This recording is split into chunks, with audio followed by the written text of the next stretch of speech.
When you're busy working a job, trying to feed your family, when you're busy making sure that you don't get a pink slip, all that stuff, you don't have time to really pay attention. And that's what I see to what's really going on. You listen to the pundits, you get the misinformation, and then you go along with it and consider the authorities. Those of us like you and I, we don't just listen to the authorities, we do the research, and that's not what people do. The IRS, are they really a good organization, or are they just a governmental overreach? What's your thoughts? My name for the IRS is the insidious representatives of Satan. That should answer your question. Wow. All right, we got to get into this. So what is that all about?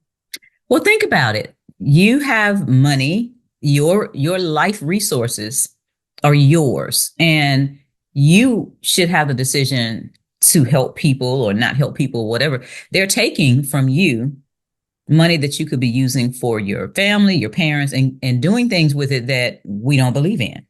I didn't ask anybody to go blow up anybody to take their oil. I didn't ask you to give money to the National Endowment for the Arts to make that crazy stuff that they call art.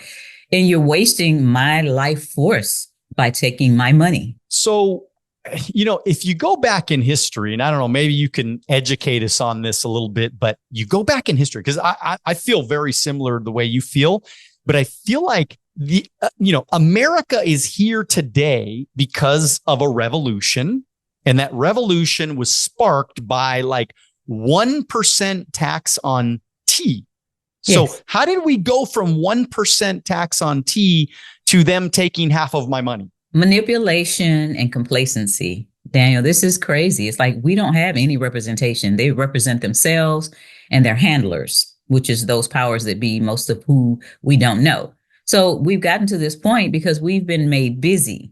When you're busy working a job, trying to feed your family, when you're busy making sure that you don't get a pink slip, all that stuff, you don't have time to really pay attention. And that's what I see to what's really going on. You listen to the pundits, you get the misinformation, and then you go along with it and consider the authorities. Those of us like you and I, we don't just listen to the authorities, we do the research. And that's not what people do. They will sit and watch the electronic income reducer, which is the TV, but they won't do the research that is needed to find out what's going on and what you need to do for yourself and your family. So a lot of people in the government right now, they're freaking out with this Doge thing, Department of Governmental Efficiency or something like that. And they just uncovered, and maybe you know a little bit about this, but they just uncovered that we were giving millions and millions of dollars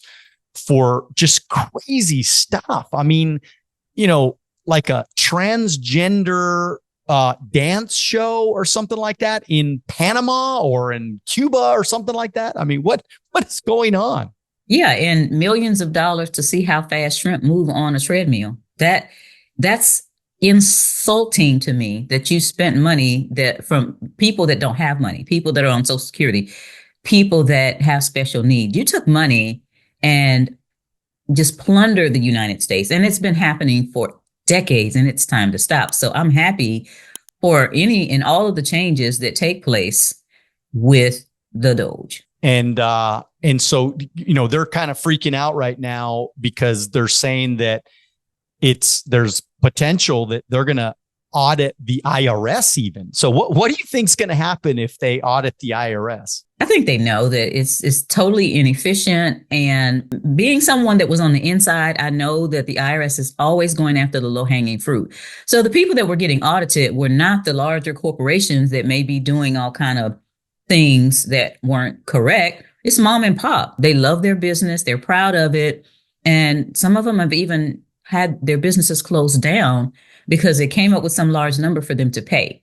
They weren't supposed to be auditing anybody that was 400K and below, but that's all they audited. Because when the IRS agents that are out there, now when I was there, they were hiring CPAs if they could, and other people with a strong background. They don't have that anymore. So these young people with the slick hair and the high water pants come in. They're not going to be able to go up against these CPAs and attorneys that are hired by these larger corporations. They intimidate these young folks and the older ones that don't have the kind of education. So they just revert back to bothering mom and pop. And that's a shame. It's just because they are, it's just, they feel like they can intimidate mom and pop because mom and pop have no idea. They don't have high powered lawyers or anything like that. So it's easier for these uneducated IRS agents to come in and say, hey, we're going to bully you. They're easier to bully. Is that what you're saying? Exactly. I mean, the fear was put in them through propaganda, that saying there's nothing sure in life but death and taxes. Well, there's not. There's so many of them and the higher ups that don't pay taxes. They know that's not true, but they make people fearful of the IRS. I had somebody that I was telling about the fact that the income tax has been misrepresented and misapplied to the American people. They said to me, and this is the consensus of a lot of people, I don't care what the law says. I care what the IRS can do to me.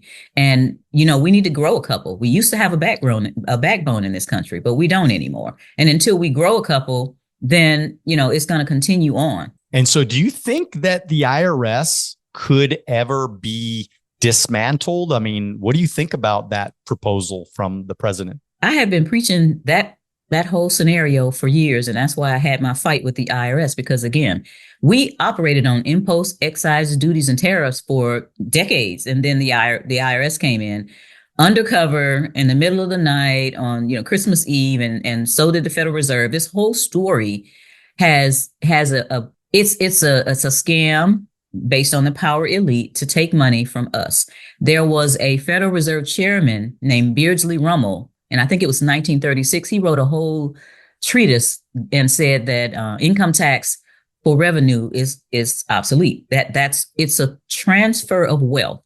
Everything that they do with us is a transfer of wealth. In 2008, when the stock market went down 777.68 points in one day and Americans lost $10 trillion in their savings, it didn't disappear.